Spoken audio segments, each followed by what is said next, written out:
వరుస కరవు అన్నదాతలకు ఆందోళన కలిగిస్తోంది. ఎండిన చెరువులు, అడుగంటిన భూగర్భ జలాలతో బావులు, బోర్లు ఎండుముఖం పట్టాయి.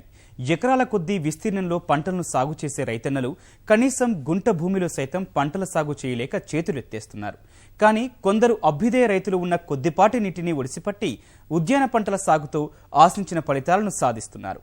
ప్రభుత్వ రాయితీలను అందిపుచ్చుకుంటూ చక్కటి ప్రతిఫలాలను పొందుతున్నారు.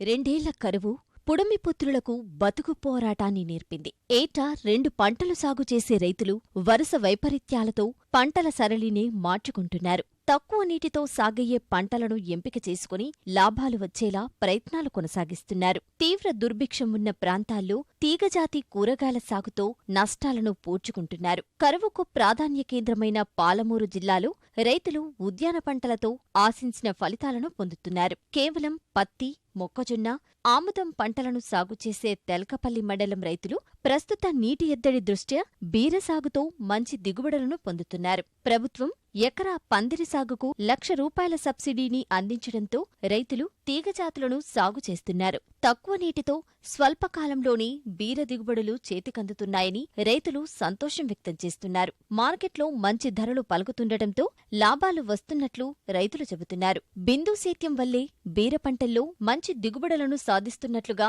ఉద్యాన రైతులు చెబుతున్నారు. 40 రోజుల క్రాప్ వచ్చింది. క్రాప్ వచ్చిన తర్వాత మూడు కటింగ్లు అమ్మినాం.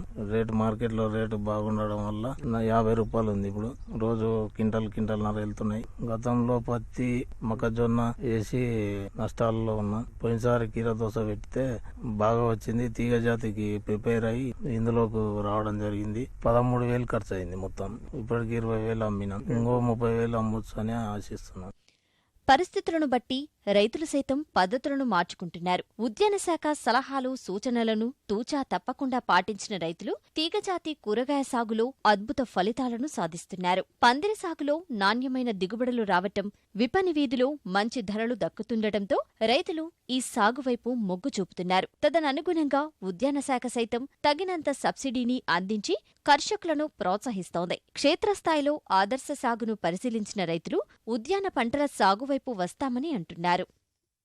ఆయన పోయిన సంవత్సరం టమాటాలు, మిర్చి, వంకాయలు అవి బాగా వేసి పండిస్తున్నాడు. ఈ సంవత్సరం గుడకంగా దొండ, బీరకాయ పెట్టిండు. బాగా అధిక లాభాలు వస్తున్నాయని తెలుసు. ఈ పత్తి, గోధుమ, ఇవి మొక్కజొన్నలు వేసిన దానికన్నా ఈ కూరగాయలు వేసింది బెస్ట్, లాభాలు ఉన్నాయని తెలుసు. మేము కూడా అదే విధంగా కూరగాయలు వేసి అధిక లాభాలు పొందాలని చూస్తున్నాం ఈ సంవత్సరం. ఈ పత్తులు, మొక్కలు అవి వేసి ప్రాణం మీదకి తెచ్చుకుంటున్నాం. ఇక అందుకోసం మేము కూడా కిరణ్ కుమార్ రెడ్డి లేకనే పక్కన మేము కూడా తోటలు పెట్టి పండియాలని ఆయన దగ్గర పోయి తెలుసుకొని వచ్చినాం. అదనకు ఖరీఫ్ ప్రారంభమవుతుందని ఆశించిన రైతన్నలతో రుతుపవనాలు దోబూజులాడుతున్నాయి. వాతావరణ పరిస్థితులు దృష్టిలో పెట్టుకుని పంటలను సాగు చేసుకోవాలని శాస్త్రవేత్తలు పిలుపునిస్తున్నారు.